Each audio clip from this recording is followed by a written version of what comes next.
수하 1단원 집합에 대해 수업하도록 하겠습니다. 먼저 집합이라는 단어에 대해서 이야기를 나눠볼 건데요. 집합이라는 것은 단순히 이제 일상생활에서는 어떤 모임이라고 생각을 해볼 수가 있을 텐데 수학에서는 그런 애매한 기준을 갖고서 이제 결정을 하지는 않죠.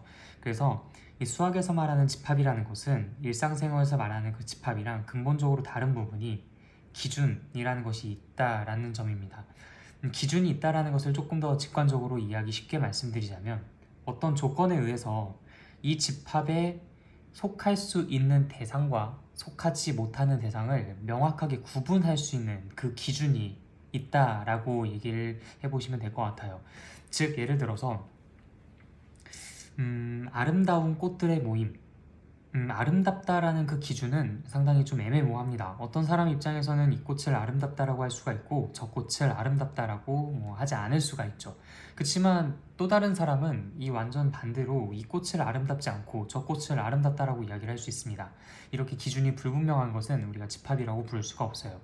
그러면은 노란색 꽃들의 모임이라는 것은 어떨까요? 노란색이라는 것은 사실 기준이 불명확하다고 할 수가 있죠. 이 정도를 노란색이라고 볼 수 있을까 없을까에 대해서 사람들은 이제 각기 다른 판단들을 내릴 수 있을 겁니다. 혹은 이제 이런 것들도 가능하겠네요. 키가 큰 사람들의 모임, 이런 것들도 역시 분명한 기준이 되지 못한다라고 할 수 있습니다. 그래서 우리가 방금 전에 얘기했었던 것처럼 아름답다, 그 다음에 노랗다,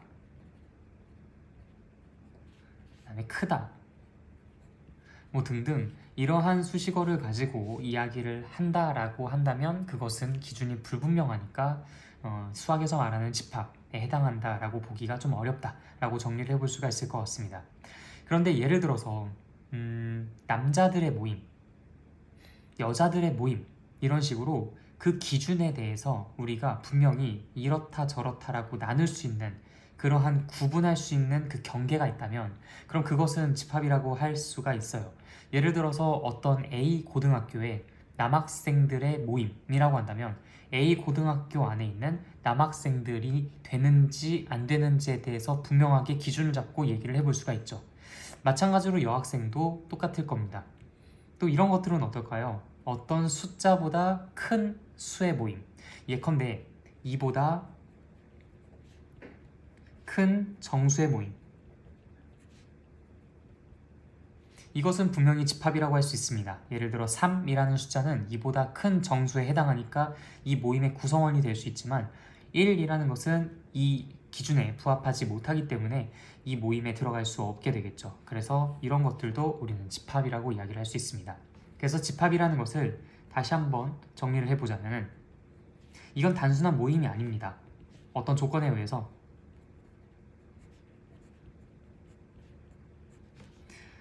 이 집합의 구성원이 될 수 있는지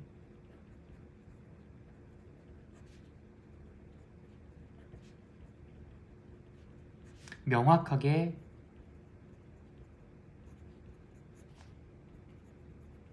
판단할 수 있는 모임을 뜻합니다.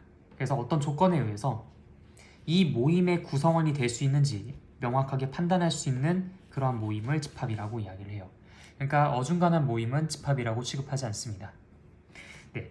그리고 이제 같이 공부를 할 내용으로서 원소가 있어요. 이 원소라는 것은 이 집합과 뗄래야 뗄 수 없는 관계인데 그때 그 구성원을 우리는 원소라고 이야기를 합니다. 그러면 예를 들어서 A라는 집합을 다음과 같이 이야기를 해보죠. A라는 집합을 3보다 작거나 같은 정수의 모임. 자, 그렇다면은 2라는 것은 당연히 이 A라는 녀석의 집합의 구성원이 될 수가 있습니다. 그러면 4라는 것은 어떨까요?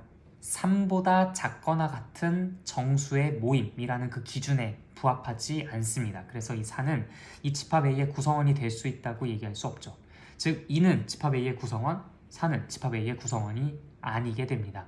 그것을 우리는 기호로 어떻게 표현을 하냐 하면 2라는 것은 집합 A라는 것에 속한다 라고 이야기를 하고요.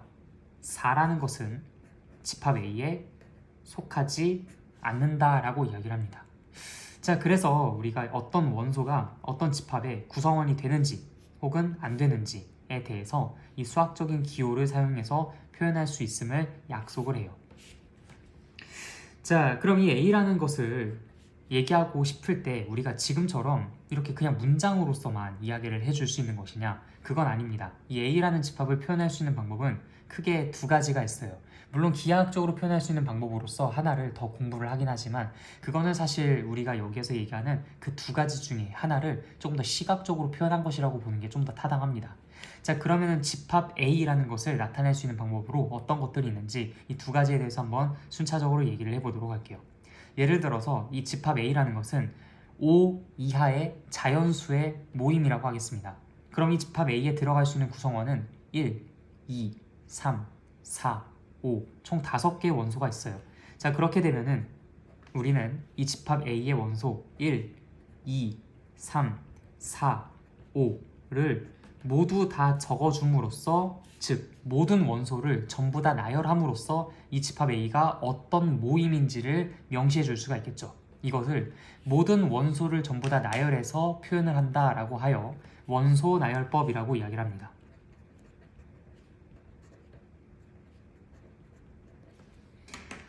자, 그런데 이 집합 A라는 것을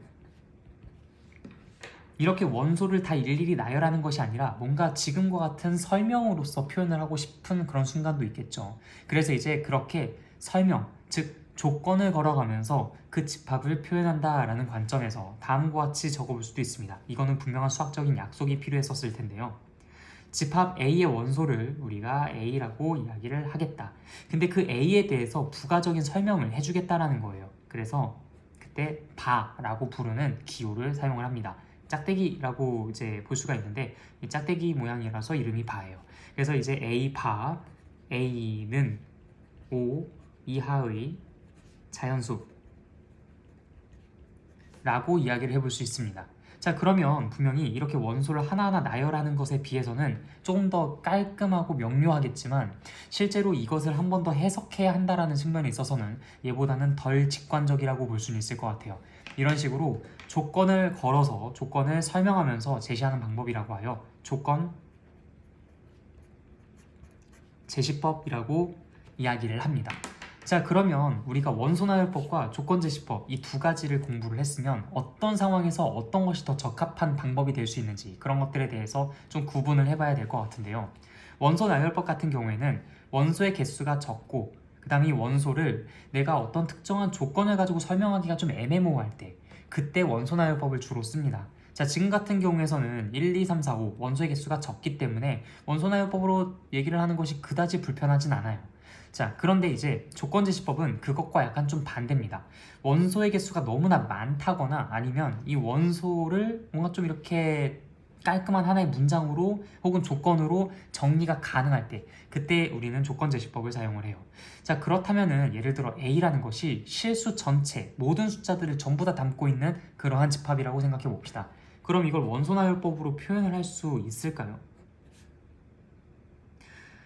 뭐 그 중에서 몇 가지 대상들은 쓸 수는 있겠지만 그 대상들을 씀으로써 우리가 실수 전체를 나타내기에는 굉장히 좀 힘들 것 같아요. 왜냐면은 1, 2, 3, 점점점 이렇게 나타낸다고 하면 이게 자연수를 나타내고 싶은 건지 아니면은 뭐 이렇게 나타나지다가 뭐 저기 뭐 마이너스 1, 마이너스 2도 써서 음의 정수까지 포함하여 정수 범위를 나타내고 싶은 건지 아니면 뭐 유리수 범위까지도 확장시켜서 얘기하고 싶은 건지 아니면 실수 모든 숫자들을 다 얘기하고 싶은 건지 이것만 가지고는 알기가 사실 어렵습니다. 실제로 이렇게 써져 있으면 사람들은 대부분 관습적으로 자연수 전체를 나타내는 것이지 않을까. 왜? 자연수만 이렇게 써져 있으니까요. 그렇게 이제 생각을 할 수 있단 말이죠. 즉 오해를 불러일으키기 쉽습니다. 그래서 실수 전체 집합을 나타낼 땐 지금 같은 원소나열법을 사실상 쓸 수가 없다라고 보는 게 더 타당해요.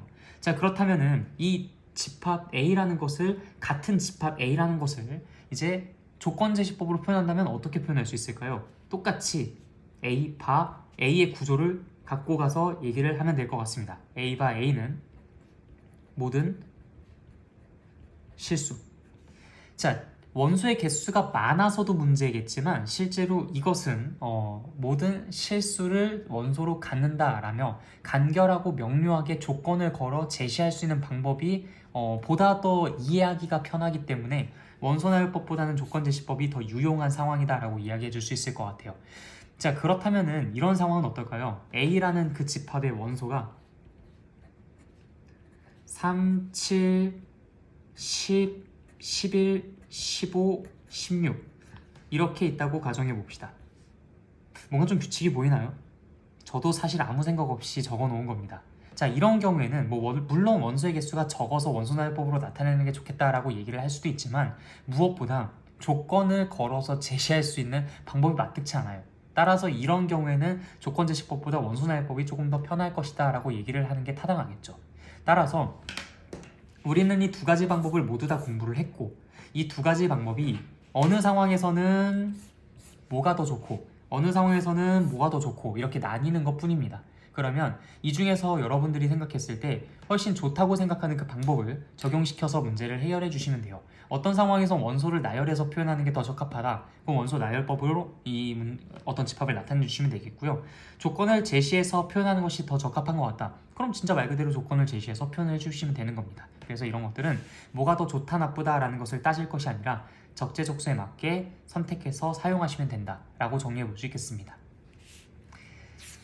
자, 그런데 아까 전에 방법이 하나가 더 있다고 했었죠? 시각적으로 표현할 수 있는 방법이다 라고 이야기를 하면서 얘기를 했었던 것이 있습니다. 그것이 무엇이냐 하면 벤 다이어그램으로 표현하는 방법이에요.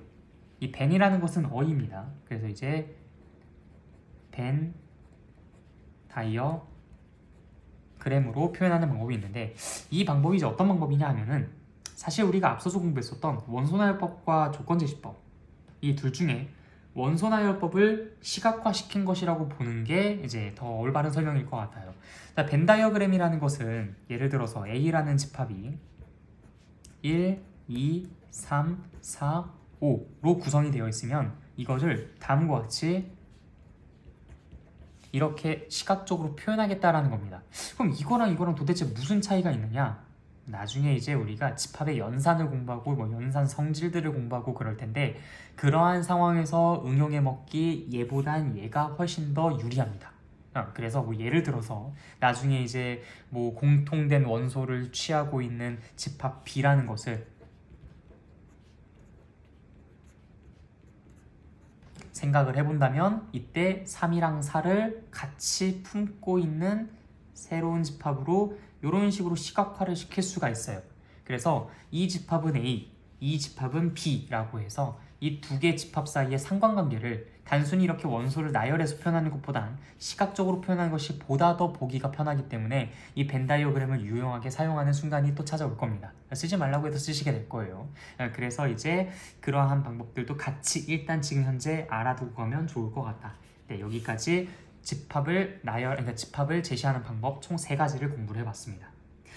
자, 그러면은 이제 주제를 살짝 바꿔서 이 집합의 원소의 개수에 대한 관점으로 좀 들어가서 이야기를 나눠보도록 할게요. 분명히 이 A라는 것은 원소가 5개가 있고 집합 B는 원소가 3개가 있는데 이런 것들을 매번 지금처럼 집합 A의 원소의 개수는 집합 B의 원소의 개수는 이런 식으로 얘기하기 또 되게 귀찮겠죠. 수학자들은 귀찮은 걸 딱 질색하니까요. 그런 것들을 나타내는 새로운 기호도 사실 여기에서 언급을 하게 됩니다. 넘버의 앞글자 n을 땄어요. 그래서 n, a라고 한다면 A라는 집합의 원소의 개수를 지칭한다고 보시면 됩니다. 따라서 지금 이 위에와 같은 상황에서는 이 결과가 5가 되는 거겠죠. 왜냐? A는 원소가 1, 2, 3, 4, 5 총 5개로 존재하니까 말이죠. 자, 그럼 B의 원소는 어떻게 나타내면 되겠습니까? 역시 N, B라고 표현해 주시면 됩니다. 그럼 이 결과는 3이 되겠죠. 왜? 3, 4, 7 총 3개를 원소로 갖고 있으니까요. 자, 그런데 분명히 이렇게 원소의 개수를 나타내 보다 보면은 원소가 하나도 없이 그냥 순수하게 비어있는 그런 집합에 대해서도 이야기를 해볼 수가 있잖아요. 그렇죠? 그러한 것들을 우리가 공집합이라고 이야기를 합니다. 여기서 말하는 이 공이라는 것은 비어있다라는 뜻을 갖고 있는 빌, 공자를 써요. 그래서 공집합 다음과 같은 기호를 이용해서 나타냅니다. 그러다 보니 자연스럽게 공집합의 원소의 개수는 몇 개다? 0개다 라고 이야기를 해줄 수가 있겠죠. 따라서 비어있는 집합도 우리가 논의가 가능하다. 그리고 그 비어있는 집합의 원소의 개수는 너무나 당연하겠지만 0개다 라고 다음과 같이 표현을 해줄 수 있다 라고 볼 수 있다는 겁니다. 자, 그 다음에 이 원소의 개수의 관점에서 또 보면은 이 0개뿐만 아니라 우리가 유한계인 것과 무한계인 걸로도 나눠볼 수 있을 것 같아요. 그래서 원소의 개수가 유한계인 집합을 유한집합, 원소의 개수가 무한계인 것을 무한집합이라고 이야기를 한다 라고 또 기억해 주시면 되겠습니다. 사실 조금 더 이제 구체적이고 섬세한 그런 정의들이 있기는 있는데 이런 것까지는 너무 신경 쓰실 필요는 없고 그냥 지금 고등학교 과정에서는 유한집합은 원소의 개수가 유한한 거, 그다음 무한집합은 원소의 개수가 무한한 거 이렇게만 생각하고 넘어가 주셔도 충분하다라고 할 수 있겠습니다. 자, 그래서 일단 여기까지 한 내용들을 좀 정리를 해보자면은 일단 처음에 집합이라는 단어의 뜻에 대해서 공부를 해봤고요. 그 다음에 원소라는 것이 무엇인지에 대해서 공부를 했고 그 다음에 집합이라는 것을 표현하는 두 가지 방법을 배웠습니다. 조건 제시법과 원소 나열법을 공부를 했는데 이 중에 이 원소 나열법이라는 것은 우리가 벤 다이어그램으로 시각화시킬 수 있다라고 이야기를 했었습니다. 자, 우리가 이제 이 집합의 원소의 개수를 나타낼 때는 넘버의 앞글자 n을 따서 NA, NB 이런 식으로 나타낼 수가 있는데 이때 이 NA가 만약에 0이 된다면 이땐 우리가 A라는 것을 공집합이라고 이야기를 할 수 있다는 걸 앞서서 학습을 했습니다. 자, 그 다음에 이 A의 원소의 개수가 유한계가 된다면 이 A는 유한집합, 이 A의 원소의 개수가 무한계다 라고 한다면 그것은 무한집합이라고 이야기를 할 수 있겠죠. 자, 집합의 기본적인 내용들은 이렇게 학습을 해봤고요. 자, 그 다음에 집합의 포함관계에 대해서 이야기를 해보도록 합시다. 자, 포함관계를 이야기하기 전에 우리가 먼저 집합과 원소의 관계를 다시 한번 짚고 넘어가 보도록 할게요. 이 A라는 것이 만약에 1, 2, 3, 4, 5 이렇게 5개를 원소로 갖고 있다면 1이라는 것은 분명히 집합 A의 원소라고 할 수 있었습니다. 그런데 이때 여러분들 속한다 라는 단어를 사용한다는 걸 절대 잊지 마세요. 속한다. 이거는 집합과 원소 사이의 관계에서 이야기할 수 있는 단어입니다. 어떤 원소가 어떤 집합에 속한다 라는 말은 그 원소가 그 집합의 구성원이다 라는 말이랑 똑같다고 보시면 돼요. 그래서 집합과 원소 사이에서는 속한다 라는 단어를 쓴다는 거. 물론 6이라는 것은 A라는 것의 원소가 될 수 없습니다. 지금 여기에 존재하지 않잖아요. 그래서 우리는 이 6이라는 것은 집합 A에 속하지 않는다 라고 하면서 다음과 같이 표현을 합니다. 자, 그런데 지금 여기서 이 단어를 왜 이렇게 강조를 하냐면요, 우리가 바로 곧 이어서 배울 포함한다, 포함된다 라는 이 말과 속한다 라는 말을 좀 되게 혼동해서 쓰는 경우들을 제법 많이 봤어요.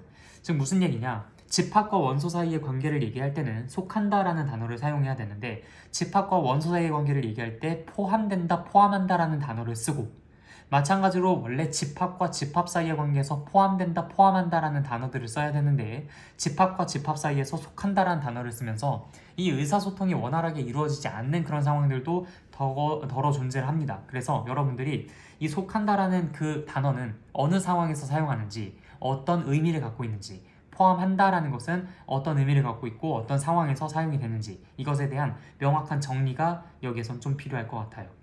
자, 그러면 준비가 되셨으니 다음으로 넘어가서 포함 관계에 대해 이야기를 해보도록 합시다. 자, 어떤 집합 A라는 것이 1, 2, 3이라고 되어 있고 집합 B라는 것이 1, 2, 3, 4, 5라고 되어 있다면 이 집합 A에 속한 모든 원소들이, 다시 뭐라고요? 이 집합 A에 속한 모든 원소들이 집합 B의 원소가 될 때, 이때 우리는 A라는 것이 B라는 것에 포함한다, 포함된다 라고 이야기를 해줄 수 있어요. A가 집합 B에 포함된다, 집합 B는 집합 A를 포함한다. 이렇게 이제 정리를 해볼 수 있겠습니다. 다시 뭐라고요? 집합 A가 1, 2, 3을 원소로 갖고 있는데 이 세 개의 원소 모두가 다 집합 B의 원소가 될 수 있다면 그때 우리가 집합 A는 집합 B에 포함된다 라고 이야기를 할 수 있다. 집합 B의 입장에서 얘기한다면 집합 B는 집합 A를 포함한다 라고 이야기를 할 수 있겠습니다. 이때 이런 관계가 만족된다면 우리는 이 집합 A를 집합 B의 부분 집합이다 라고 이야기를 하게 돼요. 여기서 부분 집합이라는 이야기는 굉장히 많이 나오는 이야기니까 잘 공부를 해두도록 하겠습니다. 부분 집합. 자, 이때 우리가 속한다라는 것과 포함한다라는 것을 좀 잘 구분 짓겠다고 했었죠. 용어가 두 개가 뒤죽박죽 섞이지 않도록 잘 유의하면서 기억해 두셔야 됩니다. 집합 A의 원소 1, 2, 3이 집합 B에 속할 때 이 집합 A는 집합 B에 포함된다라고 이야기를 한다. 그때 집합 A는 집합 B의 부분 집합이다 라고 이야기를 합니다.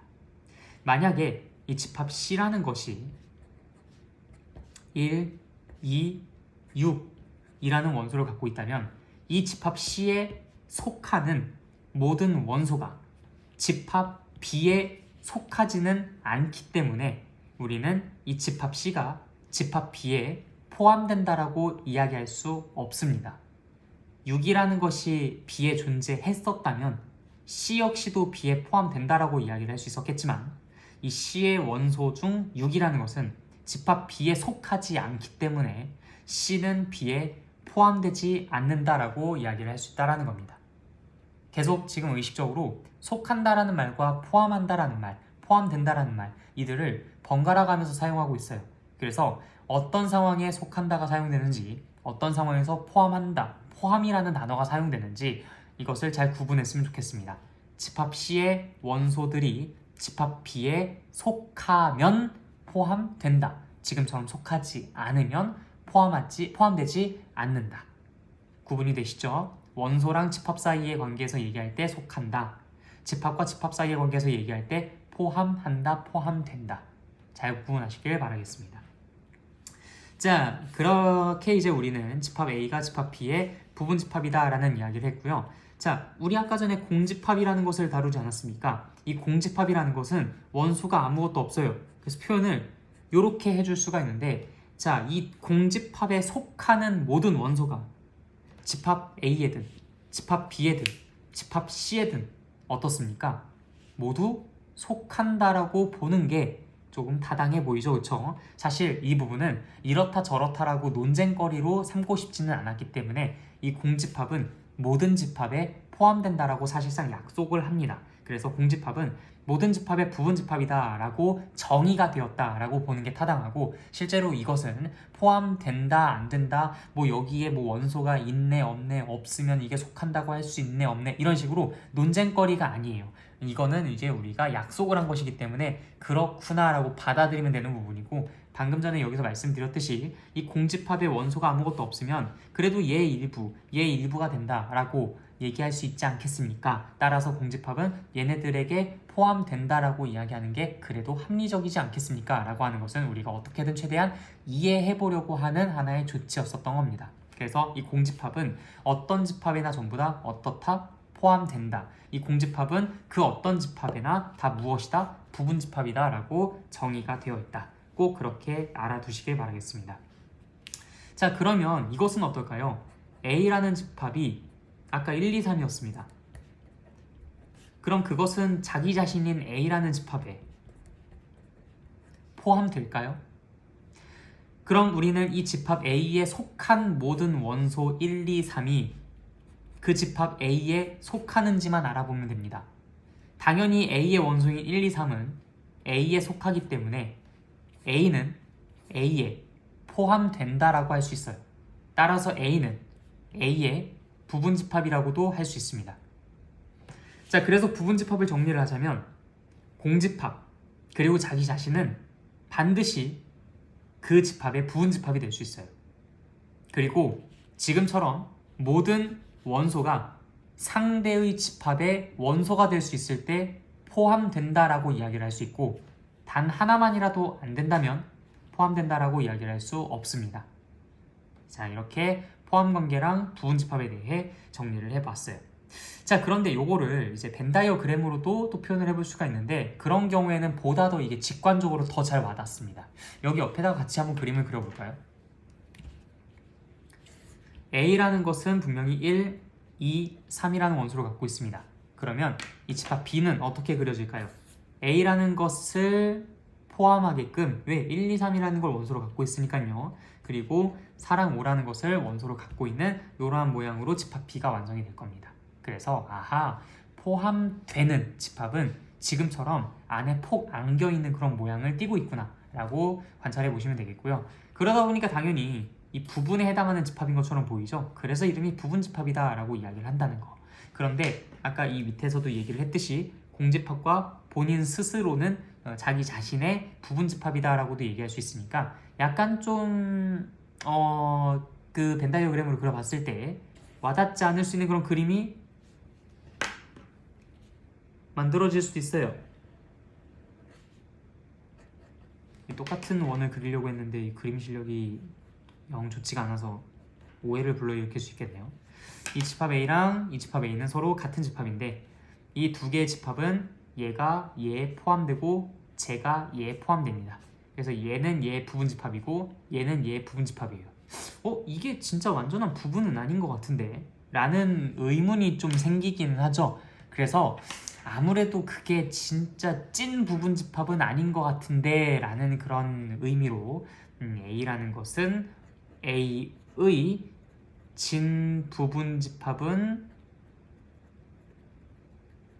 아니다 라고도 이야기를 하긴 합니다. 자, 진부분집합이라는 용어가 처음으로 등장했죠. 부분집합과 진부분집합은 무엇이다냐? 진부분집합은 실제로 그런 의미는 아닌데 그냥 찐이다 라고 생각하시면 돼요. 야, 이거는 진짜 찐이다, 찐으로 부분이다, 이런 것들이 이제 진부분집합이라는 이름을 추가로 더 부여받는 거예요. 물론 이 A는 집합 B의 부분집합이다 라고 이야기를 할 수 있지만 진부분집합이다 라고도 이야기를 할 수 있어요. 자, 그런데 이 A는 A의 부분집합이라고는 얘기할 수 있지만 야, 그게 찐은 아닌 것 같은데 라는 의미상으로 이제 우리가 진부분집합은 아니다 라고 이야기를 해줄 수는 있겠다. 알겠죠? A는 A의 진부분집합은 아니다. 근데 오해하지 마세요. 부분집합이긴 합니다. 부분집합은 맞다. 이거는 맞는 얘기입니다. 무슨 말인지 알겠죠? 자, 그러면 얼추 이야기는 다 된 것 같고요. 네, 그럼 부분집합을 가지고 우리가 집합의 상등에 대해 이야기를 해보도록 하겠습니다. 자, 상등이라는 개념은 뭐냐면요, 앞으로 수학을 공부하시다 보면 제법 이제 등장하게 되는 그런 개념인데, 상, 이거 서로 상자입니다. 등, 이건 같을 등자고요. 서로 같다. 즉 한마디로 집합의 상등이라는 것은 두 집합이 같다 라는 말을 그냥 어렵게 표현한 것 뿐입니다.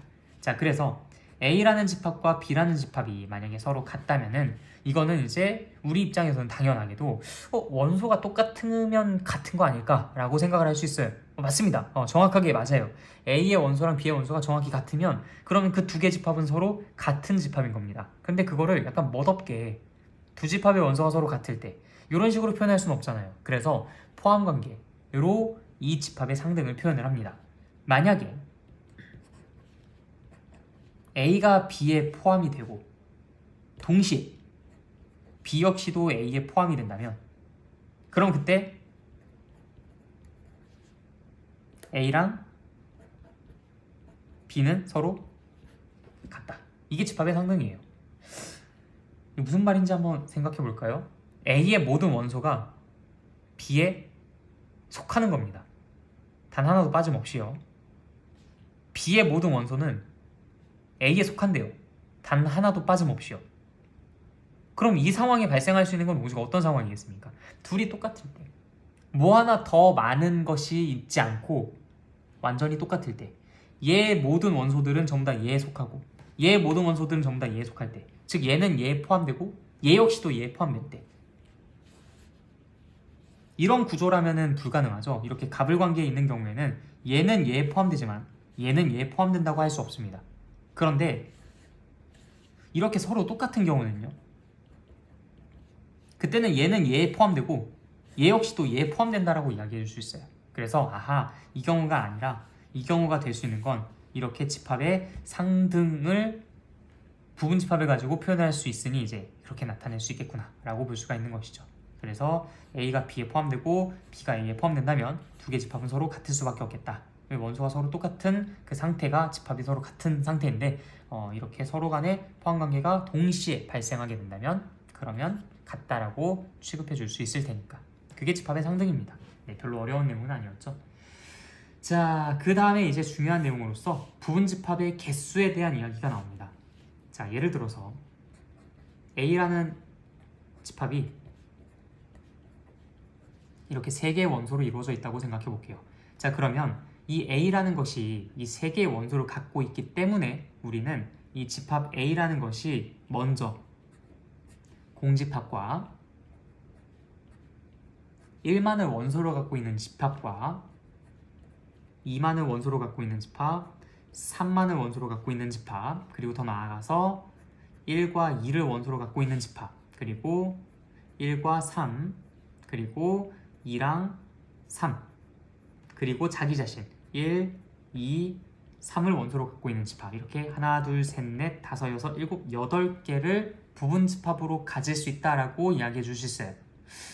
뭐 또 A가 1, 2, 3, 4 이렇게 총 4개를 원소로 갖고 있다면요, 당연히 공집합 먼저 세주시고요. 그 다음에 1, 그 다음에 2, 3, 4, 그리고 1, 2, 1, 3, 1, 4, 2, 3, 4, 2, 4, 3, 4 얼마 안 남았습니다. 1, 2, 3 1, 2, 4 1, 3, 4 2, 3, 4 1, 2, 3, 4 하나, 둘, 셋, 넷, 다섯, 여섯, 일곱, 여덟, 아홉, 열, 열하나, 열두, 열셋, 열넷, 열다섯, 16개.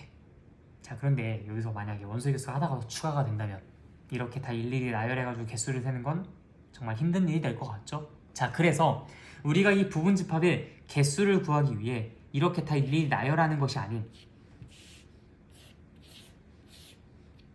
보다 더 쉬운 방법이 있지 않을까 라는 그런 고민을 하게 된 것이고요. 그 고민의 결과가 바로 다음과 같이 나오게 됩니다. 자, 부분집합의 개수에 대해서 이야기를 할게요.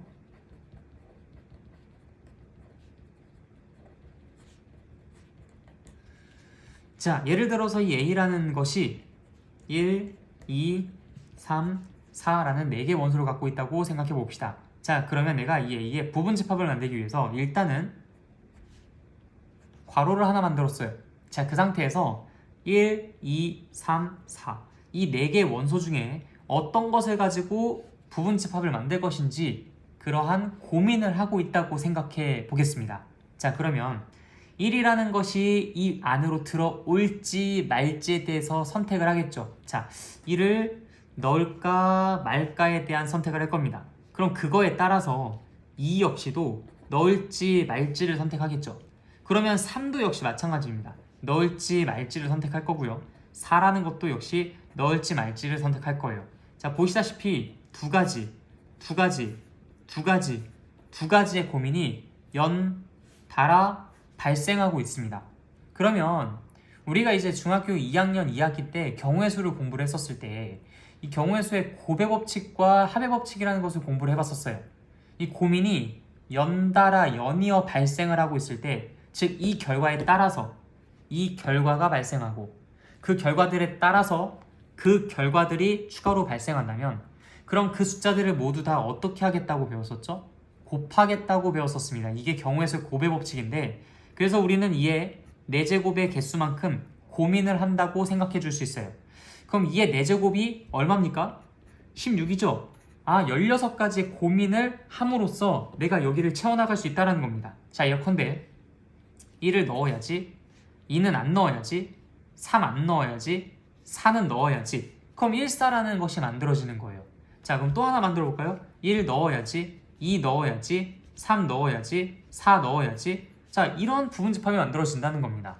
자, 1 안 넣어야지, 2 안 넣어야지, 3 안 넣어야지, 4 안 넣어야지. 그러면 그냥 공집합 만들어지는 거예요.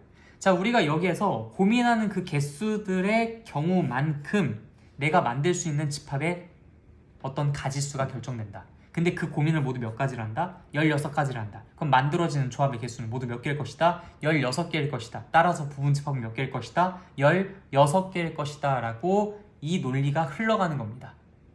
자, 그런데 이제 여러분들이 이 부분이 좀 잘 이해가 안 가실 수 있을 것 같아서 요거를 약간 가지치기 느낌으로 좀 그려서 표현을 해보도록 할게요. 그때 각각 우리가 아까 전에 구했었던 이 모든 경우들이 다 거기서도 등장을 하는지 생각해 보도록 하겠습니다. 자, 먼저 1이라는 것을 결정을 해야 되고요. 그 다음에 2라는 것을 결정을 해야 되고 3도 결정해야 되고 4도 결정을 해야 된다라고 하겠습니다. 자, 그러면 1은 넣어도 되고 안 넣어도 돼요. 그럼 그것에 따라서 한 이 정도쯤까지 할까요? 2도 넣어도 되고 안 넣어도 되죠. 얘 역시도 넣어도 되고 안 넣어도 됩니다. 3은 어떻겠습니까? 얘도 넣어도 되고 안 넣어도 되고요. 얘도 넣어도 되고 안 넣어도 됩니다. 마찬가지예요. 얘도 넣어도 되고 안 넣어도 되지만 얘 역시도 넣어도 되고 안 넣어도 됩니다. 자, 그럼 그 결과에 따라서 4는 어떨까요? 넣어도 되고 안 넣어도 되고요.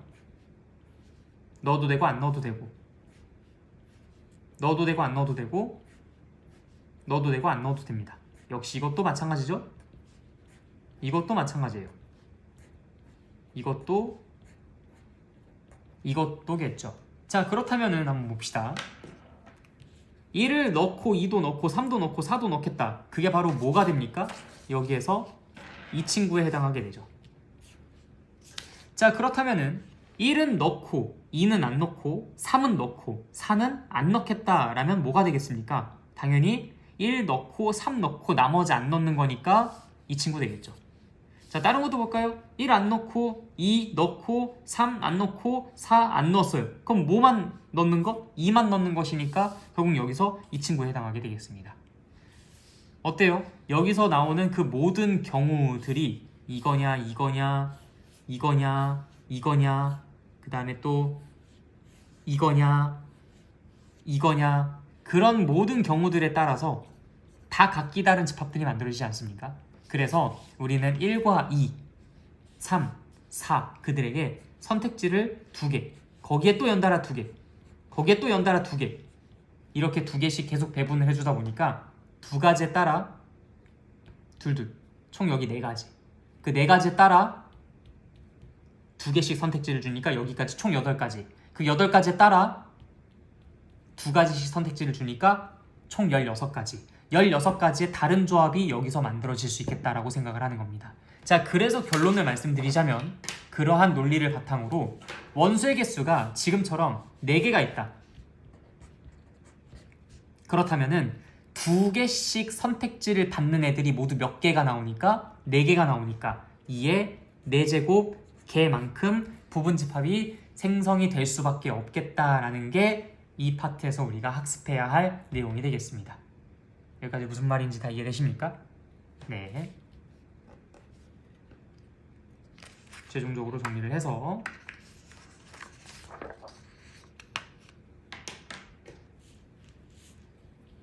만약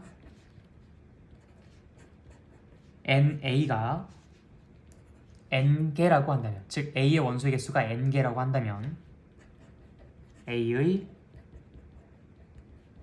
부분집합의 개수는 2의 n제곱 개이다 라는 게 우리가 지금 확인을 했었던 결과가 되겠습니다.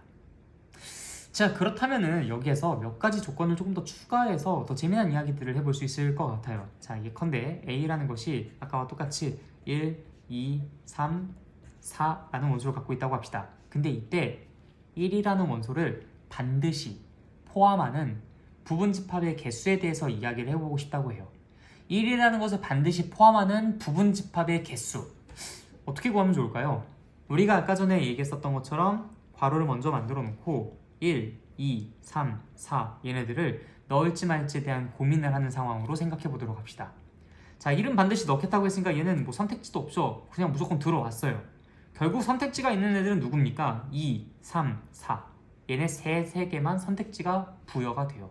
야, 2, 너 들어올래 말래? 결정하겠죠. 2가지 중에 하나의 선택을 할 겁니다. 3도 역시 마찬가지로 두 가지 중에 하나의 선택을 할 것이고요. 4도 마찬가지로 두 가지 중에 하나의 선택을 하겠죠. 그럼 결국엔 2 곱하기 2 곱하기 2, 즉 다시 말해서 2의 세제곱개만큼의 선택지가 펼쳐질 거고 그만큼 다른 종류의 집합들이 만들어지겠죠. 따라서 몇 개? 8개가 1을 반드시 포함하는 부분집합의 개수라고 이야기할 수 있겠습니다. 그럼 마찬가지로 이번에는 4를 반드시 포함하지 않는 부분집합의 개수에 대해서도 이야기를 해보도록 하겠습니다. 그럼 4를 반드시 포함하지 않는다고 하니까 4는 안 들어가겠다라는 거예요. 여기에는 그러면 1, 2, 3, 3개에게만 선택지를 줬다는 거죠. 그럼 1이 들어갈 수도 있고 안 들어갈 수도 있고 2가 들어갈 수도 있고 안 들어갈 수도 있고 아까와 상황은 똑같이 만들어지지 않을까요? 그래서 2 곱하기 2 곱하기 2 답은 그래서 2의 세제곱 8개라고 써줄 수 있다는 겁니다. 그러면 1은 반드시 들어가고 2는 반드시 들어가지 않는 그러한 부분집합의 개수는 어떨까요? 1은 반드시 들어간다고 했으니까 먼저 써주고요. 2는 반드시 안 들어간다라고 했으니까 2는 지워버립니다. 그럼 선택지는 누구만 부여받게 되죠? 3과 4만 부여받게 됩니다. 그럼 3은 선택지가 2개니까 결국 2가지, 4도 그에 따라서 선택지가 2가지, 따라서 모두 몇 가지? 2 곱하기 2를 하여 2의 제곱 모두 4개라고 할 수가 있겠네요. 자, 이처럼 어떤 특정한 조건이 주어져 있다 하더라도 우리가 아까 전에 이야기했었던 부분집합의 개수를 구하는 근본적인 아이디어를 적재적소에 맞게 잘 이용만 해줄 수 있다면 이런 것들을 우리가 추가로 외우지 않아도 너무나 당연하게 그 개수만큼 부분집합이 존재하지 않겠느냐라고 자신있게 얘기해 줄 수가 있을 거라고 봅니다. 그래서 여러분들이 여기에서 자꾸 이런 것들을 외우려고 한다기보다는 뭐 예컨대 이렇게 외우는 사람들이 있어요. 원소의 개수가 4개. 근데 조건이 하나가 달려있어. 이런 식으로 외우는 사람들이 있는데 그렇게는 공부하지 않았으면 좋겠어요. 우리가 얘는 선택지가 없으니까 나머지에게만 선택지를 배부했다라는 측면에서 2의 세제곱을 쉽게 떠올릴 수 있는데 굳이 이런 것들을 뭐하러 외우면서 에너지를 낭비합니까? 아시겠죠? 자, 그 다음에 우리가 아까 전에 공부했었던 찐 부분집합도 있었습니다. 찐 부분집합이요. 자, 찐 부분집합은 결국 누구를 제외한 부분집합이라고 했죠? 자기 스스로 이게 부분집합이 될 수 있으니까. 근데 얘를 부분이라고 하기에는 뭔가 조금 애매모호한 부분이 있으니까 그래서 이것은 우리가 진부분집합이라고는 하지 말자. 이거는 찐은 아니다. 그래서 이제 이 자기 자신에 해당하는 하나를 빼는 것으로써 부분집합의 개수를 구할 수 있지 않을까라고 유추해 볼 수가 있어요. 왜 자기 자신이 제외된 부분집합의 개수니까요. 자, 그렇다면은 아까와 같이 A가 4개로 이루어진 그 상태에서는 진부분집합의 개수는 몇 개라고 할 수 있겠습니까? 당연히 2의 4제곱 즉 16, 그 다음 거기에서 빼기 1, 자기 자신을 빼야 되겠죠? 그래서 답은 15개가 나오게 되는 겁니다. 이 정도면 웬만한 것들은 다 계산을 해주실 수 있을 것 같아요. 우리가 특정한 조건이 들어있는 경우, 그 다음에 진부분집합의 개수, 부분집합에 해당하는 모든 종류의 내용들은 전부 다 이제 섭렵했다라고 할 수 있겠습니다. 그럼 이제 여기에서 이런 것들을 응용해서 출제가 되는 그런 문제들에 대응할 수 있는 그런 역량까지도 길러줘야 될 것 같은데요. 예를 들어서 이런 식으로 문제가 출제가 됩니다. 1을 반드시 포함하는 진부분집합의 개수 섞어버리는 거죠. 이 두 가지를 1을 반드시 포함하는 진부분집합의 개수 1을 반드시 포함하는 진부분집합의 개수니까 당연히 그 8개에서 하나 빼면 되지 않나? 7개. 그럼 4를 반드시 포함하지 않는 진부분집합의 개수 그럼 이것도 또 진부분집합이니까 또 8개에서 1개 빼면 되지 않나? 7개. 그 다음에 또 1은 반드시 포함하고 2는 반드시 포함하지 않는 진부분집합의 개수 그럼 4개니까 뭐 여기다 하나 빼면 3이지 않나? 3개. 이런 식으로 얘기해서 틀린 경우들이 또 되게 많이 나와요. 그러니까 이것만 따로따로 물어보면 또 헷갈릴 일이 없는데 이걸 따로따로 물어보는 게 아니라 이 둘을 합치게 된다면 그럼 그때서부터는 헷갈리는 것들이 굉장히 많이 나오죠. 근데 사실 좀 더 위험한 것이 자기 자신 스스로는 헷갈린다고 생각을 안 해요. 그렇게 예상치 못하게 틀리는 게 사실 더 위험한 거죠. 자, 그러면 여기에서 어떤 답들이 틀렸느냐? 자, 한번 잘 봅시다. 우리가 진부분집합에서 빼기 1을 해주는 이유가 뭐였죠? 이 2의 4제곱이라는 그 개수 안에 자기 자신 하나를 카운트했기 때문입니다. 자, 예를 들어서 1, 2, 3, 4 4개의 원소를 갖고 있을 때 2의 4제곱이라는 것은 1, 2, 3, 4 모두 다 들어온 그 경우를 하나로 카운트를 해주고 있어요. 그렇기 때문에 1을 빼주는 겁니다. 그래서 15개가 됐었던 거고요. 자, 그럼 이 상황은 어떨까요? 1을 반드시 포함하는 진 부분집합의 개수를 구하는 입장에서 1을 반드시 포함하는 부분집합의 개수 8개를 구할 때 그 8개 안에는 1, 2, 3, 4 모두 들어가는 그 상황이 포함이 됩니까? 포함이 되죠. 1은 반드시 포함되고 2 들어갈래, 3 들어갈래, 4 들어갈래. 이것도 이 8가지 중에 하나이지 않겠습니까? 그래서 이때는 빼기 1을 내서 1을 반드시 포함하는 진부분집합의 개수 7개라고 얘기해주면 그건 정답이 맞아요. 그런데 요건 4를 반드시 포함하지 않는다라는 조건이 들어가 있죠. 그럼 4를 반드시 포함하지 않는다라는 조건 하에서 나온 그 8개는 제 아무리 다른 것들이 다 들어간다 하더라도 어찌됐든 거기에는 4가 빠집니다. 그러면 이 8개 안에는 자기 자신에 해당하는 1, 2, 3, 4라는 것을 포함을 하고 있을까요? 아니죠. 그렇기 때문에 여기선 1을 뺄 이유가 전혀 없습니다. 즉 4를 반드시 포함하지 않는 진부분집합의 개수든 부분집합의 개수든 8개로 동일할 수밖에 없어요. 그러니까 여러분들 여기서 진부분집합의 개수를 구할 땐 무조건 빼기 1을 해 라고 외워주지 않았으면 좋겠다라는 겁니다. 그걸 외워서 문제를 푼다고 했을 때 몇 개는 맞추겠지만 아주 기본적인 거 몇 개는 말이죠. 이런 것들은 우수수 다 틀려버린다는 거예요. 근데 시험 문제 출제자가 여러분들이 그거를 그렇게 외우고 있다는 걸 모르겠습니까? 당연히 알죠. 그러니까 당연히 그것을 저격하는 문제를 낼 것이 뻔하다. 그러니까 우리는 그런 것들에 대응을 하고 있어야 한다라는 겁니다. 자, 요거는 어떨까요? 1은 반드시 포함하고 2는 반드시 포함하지 않는다고 합니다. 그럼 2는 반드시 포함하지 않는 이라는 조건이 붙었기 때문에 제 아무리 다른 것들이 다 들어온다 하더라도 결국 얘는 자기 자신은 카운트해주고 있지 않아요. 그래서 이 4개는 자기 자신이 없는 4개입니다. 그러니까 1이 반드시 포함되고 2가 반드시 포함되지 않는 진부분집합의 개수나 부분집합의 개수나 결국엔 어떻다? 같다라는 겁니다. 그때도 4개라고 할 수 있어요. 자, 정리해볼까요? 1을 반드시 포함하는 진부분집합의 개수 몇 개? 8 빼기 1 해서 7개라고 얘기해 주셔야 합니다. 자, 4를 반드시 포함하지 않는 진부분집합의 개수 그때는 8 그냥 그 자체 8개라고 해주셔야 돼요. 1을 반드시 포함하고 2는 반드시 포함하지 않는 진부분집합의 개수 그때 1, 2, 2개 선택지가 빠지니까 결국 2 곱하기 2 해서 총 4개. 요 안에는 자기 자신은 포함되어 있지 않기 때문에 4개 그 자체를 진부분집합의 개수라고 이야기를 해주시면 되겠다. 즉 이 두 가지는 진부분집합이나 부분집합이나 개수가 동일할 수밖에 없다. 꼭 기억해주세요. 부분집합의 개수에서 여러분들이 제일 신경 써줘야 할 부분은 바로 이 두 문제입니다. 아시겠죠? 자, 그러면 넘어가서 우리 이제 집합의 연산 성질에 대해서 이야기를 해보도록 하겠습니다. 사실 집합의 연산에서는 총 4가지를 먼저 배워요. 합집합, 교집합, 여집합, 차집합. 이 총 4가지를 먼저 공부를 하게 되는데 먼저 A합집합 B입니다. 자, 이 A합집합 B라는 것은요, 애초에 수학적 정의가 어떻게 나와 있냐면 이들의 원소는 X다. 그런데 그 X가 무엇이냐 하면 X라는 것은 A에 속하거나 그 X는 B에 속하면 된다. 즉 한마디로 A의 원소이든 B의 원소이든 어떤 것이든 만족하기만 한다면 그것이 이 A합집합 B의 원소다라는 얘기인 거예요. 그래서 이 조건제시법이 나중에 좀 더 어려워지면 해석하는 방법에 대해 따로 이제 담으려고 하긴 했는데 지금 한번 이야기가 나온 김에 해석하는 것에 대해 이야기를 해보도록 할게요. 이 합집합의 원소는 X다라고 하고 그냥 끝내시면 됩니다. 다시 이 합집합의 원소는 뭐다? X입니다. 근데 그 X라고만 던져두면 뭔지 모르잖아요. 그쵸? 그렇기 때문에 부연 설명을 하는 거예요. 얘 이름이 뭐였죠? 바입니다. 바. 바라는 것은 이것을 설명해주는, 부연 설명해주는 그 I라고 보시면 돼요. 부연 설명을 해주겠다라고 하는 어떤 그 경계선이라고 보시면 되겠습니다. 즉 한마디로 이 뒷부분에 나오는 그 모든 얘기들은요, 이 X를 수식해주는 입장이에요.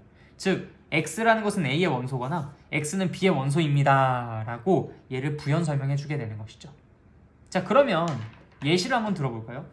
이 A라는 것이 만약에 1, 2가 되고 B라는 것이 1, 3, 4가 된다고 한다면 그럼 그때 A 합집합 B는 무엇일까요? 벤 다이어그램을 가지고 파악해 보도록 하겠습니다.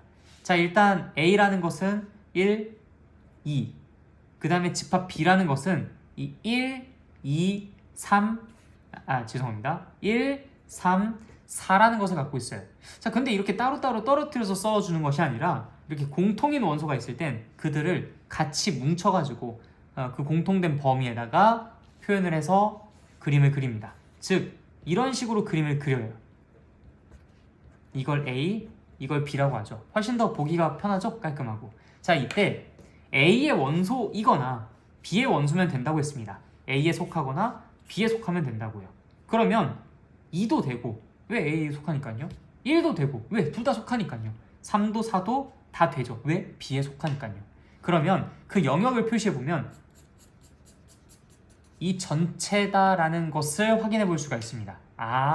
그러니까 이 합집합이라는 것은 A에 속하거나 B에 속하는 그 원소들을 몽땅 다 모아놓는다라는 건데, 그걸 벤 다이어그램으로 그려보면 이 A랑 B에 관여되어 있는 영역 모두 전체를 통틀어서 얘기를 하는구나 라고 생각을 해주시면 돼요. 자, A 교집합 B도 이 A 합집합 B랑 느낌은 되게 비슷합니다. 뭐 좀 반대이긴 한데 그래도 이 조건이 제시가 되어 있는 그런 방법은 상당히 유사해요. 자, X라는 것을 원소로 삼고 있습니다. 근데 그 X라는 것은요, A의 원소가 되면서 동시에 X라는 것은 B의 원소가 될 때 그때 그 원소를 모아놓은 걸 A 교집합 B라고 합니다. 자, 역시 마찬가지로 그 똑같은 예시 가지고 이야기해보도록 할게요. 벤 다이어그램을 그려봤을 때 1, 2, 3, 4 다음과 같이 그림이 그려져 섰습니다. 자, 이때 이 두 개의 조건을 모두 만족하는 애가 어디 있을까요? A의 원소이면서 동시에 B의 원소여야 합니다. 누가 있죠? 1이 있죠? 그래서 바로 우리는 이 친구가 A 교집합 B일 것이다 라고 이야기를 할 수 있습니다. 자, 그 다음에 나오는 것은 여집합이랑 차집합인데요. 자, 이렇게 합집합과 교집합은 그들 사이의 두 개 집합 사이의 어떤 연산이었다면 이 여집합 같은 경우는 사실 그 둘 사이의 연산이라기보다는 어떤 하나에서 속하지 않는 나머지 것들, 즉 나머지에 대한 이야기라고 볼 수 있어요. 그래서 이거는 여집합을 얘기할 때는 이 A랑 B 두 개가 동시에 등장하는 것이 아니라 보통 집합 하나에 이렇게 문자 C가 오른쪽 위에 첨자로 살짝 붙어있는 이런 표현으로 쓰곤 합니다. 이제 이것은 조건제시법으로 어떻게 표현을 해주냐면 역시 원소는 무엇이다? X다. 근데 그 X에 대해서 설명해 줄게. 이 X라는 것은 A의 원소가 아니야. 끝이에요. 물론 우리에겐 전체 집합이라는 어떤 주어진 영역이 있기 때문에 이 얘기를 꼭 붙이고 가기는 해야 합니다. X라는 것은 우리가 어떠한 영역에서 이야기를 할 것인지는 모르겠지만 그 전체 집합의 원소들이기는 해야 해. 하염없이 그냥 바깥에 있는 모든 것들을 다 총칭하는 건 아니니까요. 그래서 이 여집합은 일단 중요한 건 이것이다. A에 속하지 않는 모두라고 기억을 해두시면 되는데 그 모두가 하염없이 많은 것은 아니고 전체 집합 내에 있는 것들을 가지고만 얘기를 하겠다. 자, 그래서 이걸 벤 다이어그램으로 그려보면 다음과 같이 그려볼 수가 있어요. 전체 집합이 이렇게 그려져 있는데 이때 이 A라는 것이 다음과 같이 존재한다고 해봅시다. 전체 집합을 1, 2, 3, 4, 5라고 해볼까요? 이때 이 A라는 것을 1, 2, 3이라고 해보고요. 그럼 1, 2, 3이 되고 나머지 4랑 5는 바깥에 이렇게 있겠죠. 그럼 A의 여집합이라는 것은 A에 속하진 않지만 전체 집합에 속하는 원소들 전부를 지칭하고 있으니 그림상으론 이 부분을 표시를 해주시면 될 것 같습니다. 그때 그 집합 안에는 4랑 5라는 원소가 있네요. 따라서 이때 A의 여집합은 4랑 5를 원소로 갖는 집합이다 라고 이야기를 해줄 수 있습니다. 자, 차집합이라는 것을 헷갈려하는 학생들이 되게 많아요. 이 차집합이라는 것을 어떻게 이해해야 하는지 이제 그 매뉴얼에 대해서 좀 이야기를 해보도록 할게요. 이 빼기라는 기호를 쓰고는 있지만 이게 진짜 뺀다라는 그런 느낌은 아니고요. 왜냐면 집합에서 집합을 어떻게 뺍니까? 그쵸? 뭐 숫자도 아니고요. 이 차집합이라는 것은 다음과 같이 정의가 되어 있어요. 물론 원소는 X입니다. 근데 그 x라는 녀석이 도대체 누구냐면요, 일단 a의 원소이긴 a의 원소예요. 근데 이 x라는 것은 b랑은 상관이 없어야 합니다. 이 두 개를 동시에 만족시키는 그러한 아이들을 몽땅 모아놓은 걸 a 차집합 b라고 해요. 그럼 그림상으로 어떻게 그려진다는 얘기일까? 이게 a고 이게 b라고 한다면요, 예를 들어서 이게 1, 2, 3, 4였었죠? 이게 a고 이게 b였다고 한다면 a는 a인데요, b랑은 관련이 없는 a라는 거예요. 즉 어떤 부분을 말하는 걸까요? a는 a인데요, b랑은 관련이 없는 a예요. 이 부분 말하는 겁니다.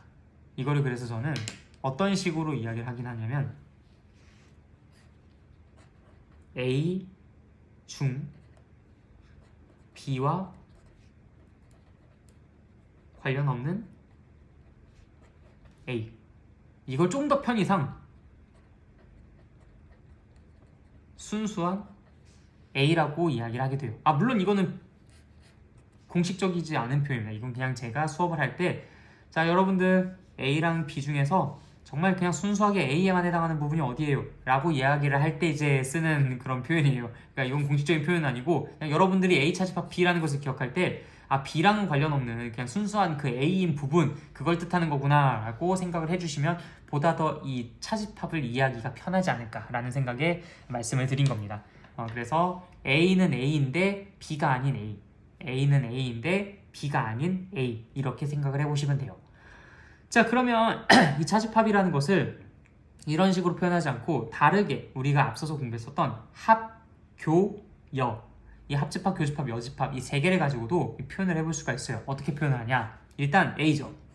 일단 a인데 뭐랑 관련 있는 b의 여집합과의 공통 범위로서 이제 이 부분을 체크를 해줄 수 있다. b의 바깥 부분이랑 a의 공통 부분인 거죠. 무슨 말인지 알겠습니까? 그래서 a 차집합 b라는 것은 a 교집합 b 여집합이라고 쓸 수 있다. 그래서 이제 이것도 같이 함께 알아가 주시면 좋겠습니다. 자, 그 다음에 집합의 연산 성질에 대해서 이제 이야기를 해봐야 되는데, 우리가 이제 이 상식적인 차원에서 집합의 연산 성질을 다루게 될 거예요. 예를 들어서 뭐 a라는 집합이랑 뭐 공집합이랑 합하면 뭐가 되겠습니까? 뭐 a가 되겠죠, 그렇죠? 뭐 이런 것들에 대해서 이야기를 할 거예요. 이게 어떻게 바로 나오느냐? 한번 잘 생각해 보세요. a 공집합, 뭐 벤다이어그램을 떠올려 보셔도 되고요. 아니면 그냥 원소나열법처럼 그렇게 집합을 그냥 생각을 해서 얘 또는 얘가 되는 원소들을 모두 모아보면 뭐가 될 것인지 이렇게 생각해 보셔도 될 것 같아요. 어쨌든 A로 귀결이 될 겁니다. 왜? 여기에 원소가 아무것도 없잖아요. 그러면 얘 또는 얘라는 건 그냥 곧 자체 얘의 원소를 지칭하는 것이지 않겠습니까? 그쵸? 그래서 A 합집합, 공집합이라는 것은 A다. 그럼 A 교집합, 공집합은 무엇일까요? 이거는 A랑 공집합의 공통인 부분을 생각해 보시는 겁니다. A랑 공집합의 공통인 부분이요. 무엇일까요? 없죠. 뭐가 있겠습니까? 벤다이어그램으로 그려봐도 이건 A고요. 공집합은 없어요. 그냥 무입니다. 무. 그것과 이것 사이에 공통인 부분이 과연 있을까? 없겠죠. 그렇죠? 공통인 부분이 없기 때문에 이 A랑 공집합의 교집합은 뭐라고 얘기해 줄 수 있다? 공집합이라고 얘기해 줄 수 있다. 너무 당연하죠. 그렇죠? 또는 이런 것들이 있을 수도 있어요. 예를 들어서 A 교집합 B는 A에 포함된다. 맞는 말일까요? 당연하죠. 그렇죠?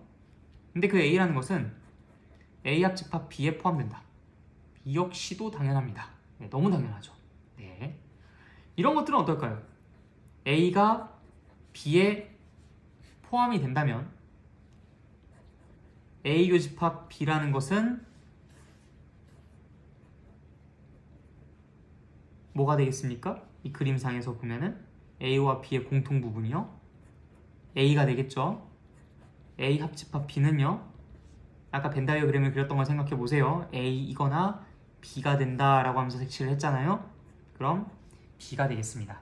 이런 내용들이 쭉 연산 성질이라고 하면서 나올 거예요. 그런데 자, 이 부분을 여러분들한테 어떻게 공부해야 되는지를 먼저 소개를 해드리고 그 다음 그 공부 방식을 잘 취해서 학습을 해가지고 오면 이제 그것에 대해서 정규 수업 시간에 문제를 풀며 보완을 해보는 방향으로 지도를 해나가도록 하겠습니다. 자, 이런 연산 성질들은요, 몇 가지를 지금 우리가 같이 짚어봤는데 어때요? 막상 벤 다이어그램 그려보고 좀 머리를 굴려서 생각해보니까 당연하죠. 상식적이다. 이런 느낌들을 받으셨을 거예요. 네, 자연스럽게 그런 느낌을 받아가면서 공부를 하시는 게 맞습니다. 자, 무슨 얘기냐? 여기 있는 건 외우는 게 아니에요. 무슨 뭐 AA 합집합 공집합은 A여야 하고 A 교집합 공집합은 공집합이어야 하고 뭐 A 교집합 B는 반드시 A에 포함되고 A는 A 합집합 B에 포함이 되어야 하고 A는 B에 포함이 될 때 A 교집합 B는 A고 그다음 A 합집합 B는 B가 되어야 한다. 이렇게 되어야 한다의 그런 개념이 아닙니다. 되어야 한다가 아니라 되더라예요. A랑 공집합의 합집합이 A더라 이겁니다. 관찰해보니까 그렇더라 이거예요. A 교집합 공집합이 공집합이더라. 내가 해보니까 그렇더라. 즉 여러분들도 이런 어떤 그 성질들을 그냥 단순히 외우려고 하지 마시고 이걸 막 그냥 보고 내가 잘 기억해 놓으려고 그러려고 하지 마시고 반드시 어떤 식으로 공부를 해주셔야 된다? 당연하다. 상식적이다.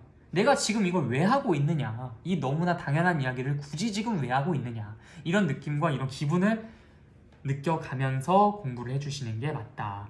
그래서 이렇겠지, 저렇겠지, 당연히 그럴 수밖에 없겠다라는 그러한 판단과 내가 어떤 사고 과정을 통해서 발견해낸 어떤 그 깨닫는 그런 과정들의 연속이어야 되지 이래야 한다, 저래야 한다, 이럴 것이다 이런 식으로 공부를 하시진 말아라 라는 겁니다. 그래서 집합의 연산을 정확하게 공부를 했다면 그 연산의 성질들만큼은 여러분들이 훨씬 더 이제 좀 더 상식적으로 다가갈 수 있다라는 거니까 본인 스스로를 믿어보시고 그렇게 공부를 해주시면 좋겠다라는 말씀 같이 드립니다.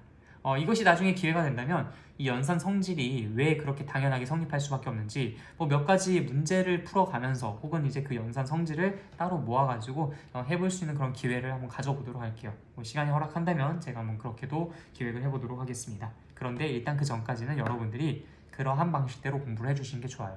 이걸 내가 하나하나 다 해주기에는 나도 계속 뻔한 얘기들만 할 겁니다. 당연하지? 당연히 이럴 수밖에 없겠지? 그런데 그렇게 받아먹었을 때는 그 기억이 오래 안 가요. 그래서 여러분들이 직접 책을 보면서 당연히 그럴 수밖에 없겠네 라는 생각들을 좀 해볼 수 있었으면 좋겠다. 네, 이렇게 이야기를 마무리를 지어보도록 하겠습니다.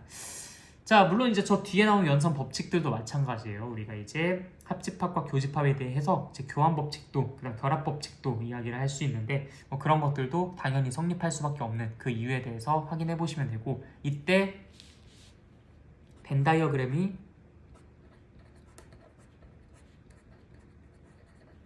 굉장히 많이 유용하게 작용할 겁니다. 그래서 이걸 그리는 걸 절대 소홀히 하지 마세요. 이 집합 단원을 공부하고 집합의 연산 성질을 공부하는데 벤 다이어그램이 잘 안 그려져 있다. 이 동글뱅이가 잘 안 그려져 있다. 그러면 그냥 이 문제 풀 생각이 없는 겁니다. 이런 것들을 올바르게 학습할 생각 자체가 없는 거예요. 그래서 벤 다이어그램은 여러분들이 꼭 좀 그려가면서 시각화시켜서 보다 더 잘 이해하고 보다 더 잘 정리를 해나갈 수 있도록 그래서 문제를 풀 때도 그러한 습관이 몸에 배어 있어서 보다 더 효율적으로 자료를 정리하고 집합을 정리하고 그 다음에 우리가 그러한 것들을 바탕으로 어떤 문제 해결의 실마리를 찾을 수 있도록 하는 그러한 습관이 좀 몸에 배었으면 좋겠다 라는 말도 함께 드립니다. 그리고 이제 이 개념에서 공부를 해보다 보면은 드모르간의 법칙이라는 것이 나와요. 드모르간의 법칙 역시 이것도 증명을 해보면 너무 당연한 이야기를 하고 있는 겁니다. 이 드모르간의 법칙 우리가 수학에서는요 법칙이라는 것은요 반드시 지켜야 할 규범 그런 것들이 아닙니다. 당연하더라 라는 그 어떤 원리의 일부에 이런 식으로 이름을 붙이는 경향이 있어요. 가장 대표적으로 뭐가 있습니까? 교환 법칙, 결합 법칙, 지수 법칙 이런 것들이 있었죠. 그렇죠? 네, 그래서 드모르간의 법칙 이것도 마찬가지예요. 이거 반드시 지켜, 이해 안 돼도 지켜, 이건 규범이야, 이건 법칙이야 이런 어떤 일상생활적인 그런 뉘앙스가 아닌 그냥 당연히 그렇던데? 라는 것을 누군가가 이름 붙여준 게 법칙이다라고 생각을 해주시면 여러분들이 보다 더 이 법칙을 공부할 때 올바른 사고 과정을 해나가면서 공부를 해줄 수 있을 거라고 생각해요. 알겠죠? 네. 자, 그 다음에 집합의 원소의 개수에 대한 이야기를 마지막으로 하고 이 집합은 정리를 해보도록 하겠습니다. 사실 이 뒷부분은요, 이렇게 조금 그 속성으로 나가는 이유가 아까 그 뭐 부분 집합이라든지 이런 것들을 얘기를 할 때는 용어에 대한 정확한 이해도 필요했었고요. 그런 정의 같은 것들도 있었고, 그 다음에 이 개수를 구하는 데 있어서 아이디어도 상당히 중요했기 때문에 조금 더 템포를 늦춰가지고 진행을 했었지만 이 부분은 사실 문제로 출제가 어떻게 되고 우리가 거기서 어떻게 대응을 하는지에 대해서 공부를 하는 것이 더 주가 되기 때문에 정규 수업 때 조금 더 힘을 많이 실어서 공부를 할 거예요. 그러니까 지금 이 부분은 개념상으로 좀 어려운 부분이 별로 없다. 개념상으로 어려운 부분이 없고 실제로 우리가 막 그렇게 심도 깊게 짚고 넘어가야 할 부분들은 없다. 그래서 이제 속성으로 진짜 중요한 부분들만 좀 캐치해서 넘어가려고 하는 겁니다. 자, 집합의 원소의 개수 보도록 할게요. 두 개의 집합이 있습니다. NA, NB, 그 다음에 NA 합집합 P, 그 다음에 NA 교집합 P. 그들 사이의 관계에 대해서 좀 이야기를 해보려고 해요. 자, 우리가 만약에 A 합집합 B의 원소의 개수를, 즉 어떤 부분이요? 이 전체요. 이 전체 원소의 개수를 구하고 싶은 입장이라면 그때 이들을 어떤 식으로 활용해서 구할 수 있을지에 대해서 좀 의논해 보도록 하겠습니다. 일단 NA랑 NB를 더해줘야 되겠죠. 왜요?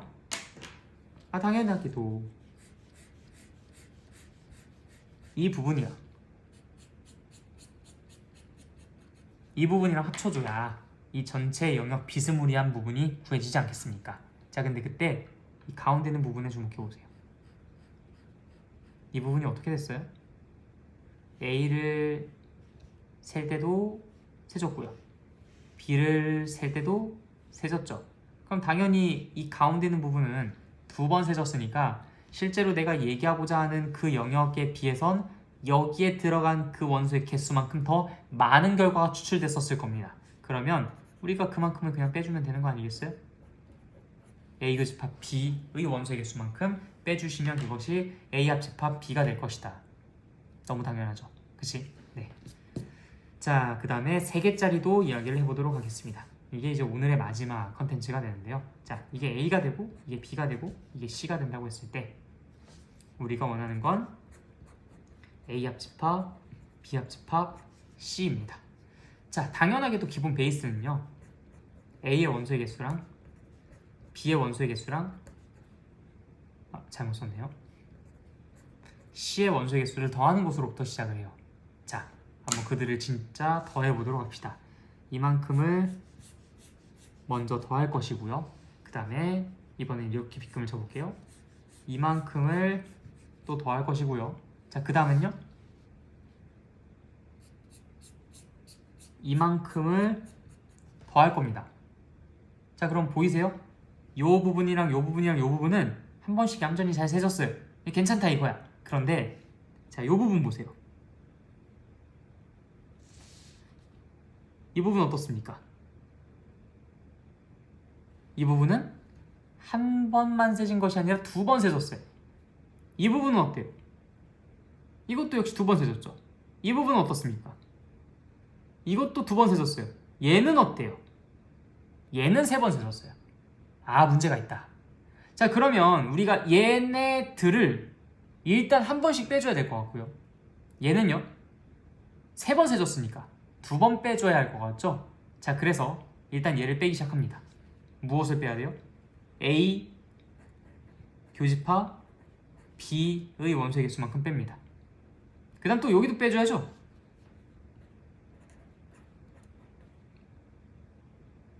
여기라고 합시다. 순서를 좀 잘못 썼네요. A 교집합 C의 원소의 개수를 빼고요. 일단 또 빼주죠. 어디를? 이젠 진짜 여기 빼주죠. N B 교집합 C.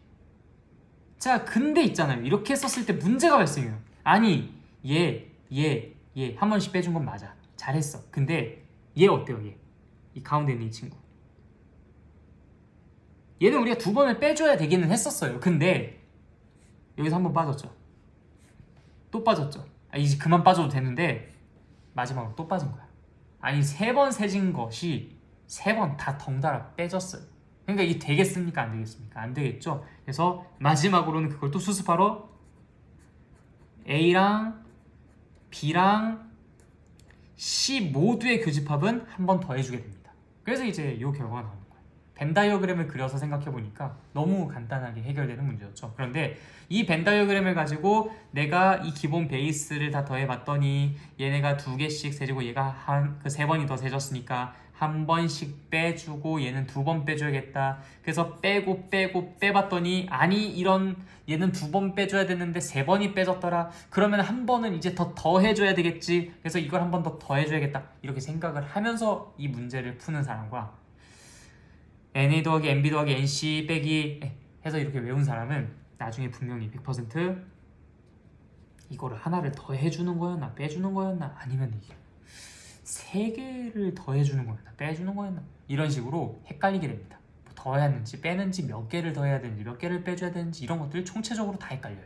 그러니까 반드시 이 그림을 그려가지고 해결을 해볼 수 있도록 꼭 그렇게 신경을 써주시면 좋겠습니다.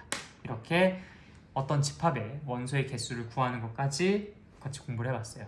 이 집합이라는 것이 2개의 중단원으로 나뉘어져 있습니다. 첫 번째가 아까 집합, 원소, 그 다음 부분집합, 그 다음에 부분집합의 개수 구하는 그런 어떤 용어들과 우리가 상당히 이제 중요하게 생각할 수 있을 부분집합, 포함관계, 그리고 부분집합의 개수를 구하는 그러한 것이 이제 1단원에 나와 있었고요. 2단원에서는 집합을 우리가 어느 정도 익숙하게 다룰 수 있다라는 전제하에 집합의 여러 가지 연산, 그 다음에 그 여러 가지 연산들의 성질들을 공부함으로써 우리가 이 집합을 이용해서 원소의 개수를 구한다든지 아니면 어떤 포함 관계를 논한다든지 참거짓을 따진다든지 하는 그러한 여러 가지 문제들을 앞으로 추후에 풀게 될 거예요. 그래서 이 부분은 내용적인 부분보다는 응용 파트에 좀 더 가깝습니다. 그러니까 이 집합이 2개 중단으로 나뉘어져 있는데 앞부분은 뭔가 좀 개념적인 부분들이 좀 강조가 되는 부분이고 뒷부분은 개념적인 부분보다는 이제 응용하고 활용하는 쪽에 조금 더 포커스가 맞춰진 그런 부분이라고 생각을 할 수 있어요. 그래서 여러분들이 공부를 하실 때도 앞부분에서는 내가 이 개념을 온전하게 설명을 잘 할 수 있는지 그런 것들을 좀 생각을 해보시면 좋을 것 같고 뒷부분에서는 어떤 것들을 좀 체크해 봐야 되겠습니까? 내가 이러한 것들을 그냥 단순히 외워서 그냥 앵무새처럼 얘기하는 것이 아니라 이런 것들을 준비해야 돼. 활용을 할 준비를 해줘야 된단 말이야. 문제를 풀고 응용하고 활용하고 써먹을 준비를 하는데 초점을 맞춰주셔야 합니다. 그래서 내가 이거를 써먹는 공부를 하느냐 아니면 이것을 정리하는 공부를 하느냐 이 2개 포커스가 조금 다를 수 있다라는 점은 좀 여러분들이 집합을 공부하면서 염두에 두고 계셔야 할 부분인 것 같습니다. 오늘 수업 여기까지 하도록 하겠습니다.